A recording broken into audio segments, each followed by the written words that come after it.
Behind the Shades.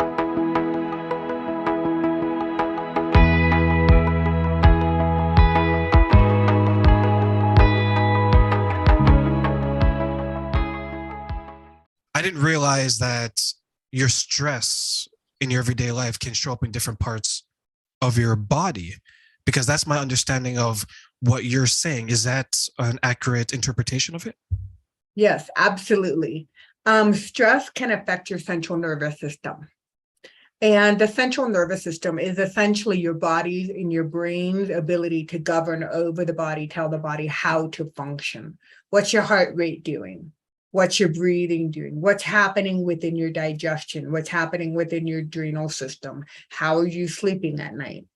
So many of us in a state of chronic stress, there is a certain amount of dysregulation that happens within the nervous system. So if you're walking around dysregulated, then unfortunately your body is not receiving the information from the brain, and long term, it can cause damage to the body. Now, I know that you believe in the power of the words and being able to understand what happens within here, within the mental expression. I know you understand that capacity. And I believe that what we're talking about from a scientific evolutionary viewpoint is that we're talking about the brain's ability to be able to govern the body's expression of a genetic makeup.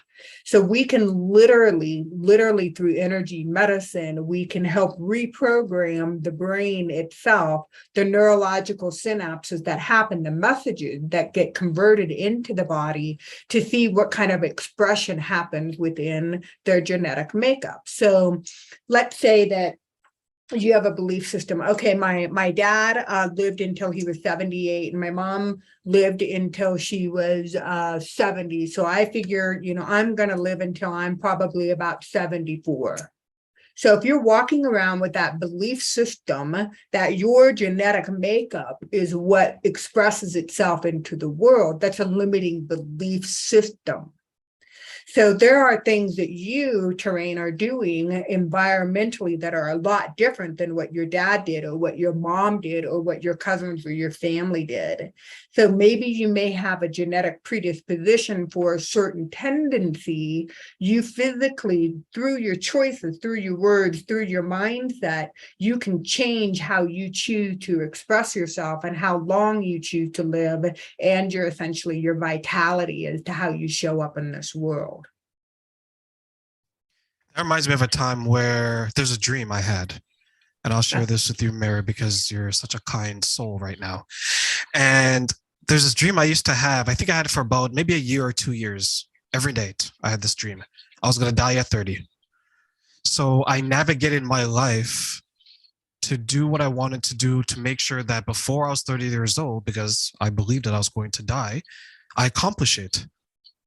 I'm over 30 years old now. So for those wondering. You're reading my mind. I was going to ask. Absolutely. Yeah, absolutely. So, and I share this because when you said that, it took me back to that time where I was like, I am going to die in X amount of years because of this dream, which is now going from the dream state to the reality state. To reality.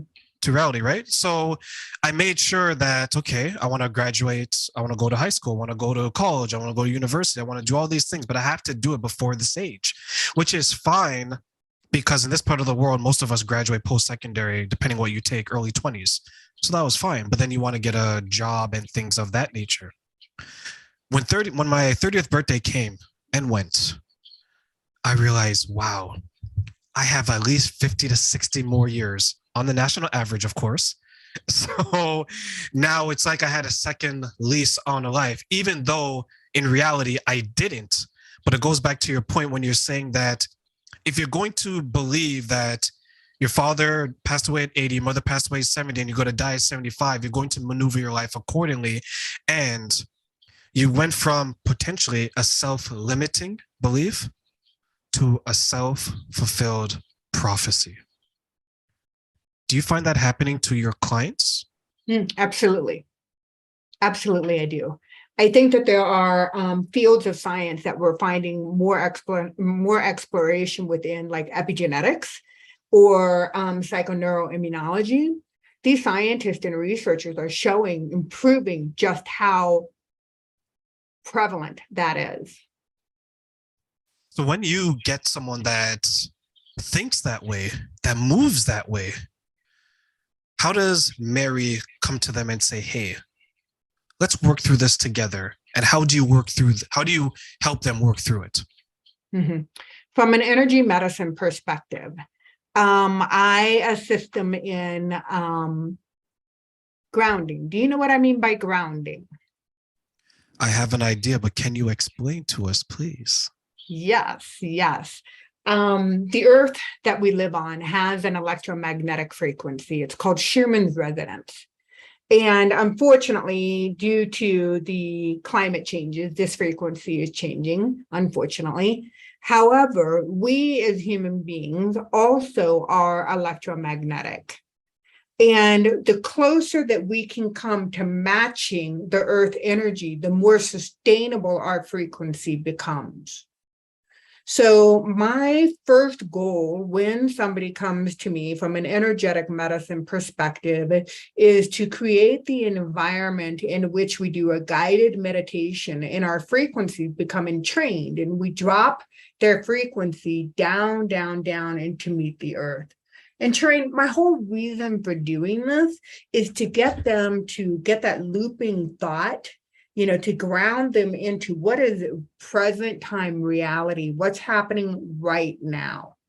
Once we can slow down the physical body and the brain, then we can start to inquire and to diagnose where there might be weaknesses within their energy system that is being compromised by belief systems. And it can be, Terrain, we can be looking at belief systems that they picked up from this lifetime, like what's happened to them, what has happened to their family, what's happened within the genetics, what's happened culturally in their genes, what's happened in, if you believe in previous lifetimes, what's happening for them karmically. So we try to look at where the wounds are within the system so that we can help support them in overcoming this limiting belief system. And the beautiful thing, Terrain, is that the brain is essentially plastic and can remold itself. So with time and some repetition and some healing, we can create new neurological pathways that have a different belief system than what they walked in the door with. And that sounds, I'm going to share this with you. That sounds wonderful because I know a bunch of people that can definitely benefit from that, because it seems like they're going through their life with so much difficulty that they just can't overcome. As you mentioned, there's difficulty within this life. There's a difficulty that they've adopted or they've taken on that's happened to their parents, to their cousins, to their aunts, to their uncles. And if we can just help them adjust to maybe a more positive outlook, or maybe, as you mentioned, just adjust their energy towards the situation, I think that would be beneficial. But my concern, and I'll put this question to you, Mary, how difficult is that to do? Because many of us have deep-rooted issues that may impact our life in ways that we have yet to even comprehend fully. I think the answer most directly depends on the individual. How willing are they to heal? How willing are they to transcend their belief systems? I mean, the way that you just described it, and perhaps this was the energy that I was putting out when I was conveying the message, but that sounds super heavy and like burdensome to carry all these belief systems that you inherited. You didn't even create these belief systems on your own. You just like came from a big family, and here you are, the plate that just you have. Absorbed it. It's all mine now. Right. Doesn't that sound heavy?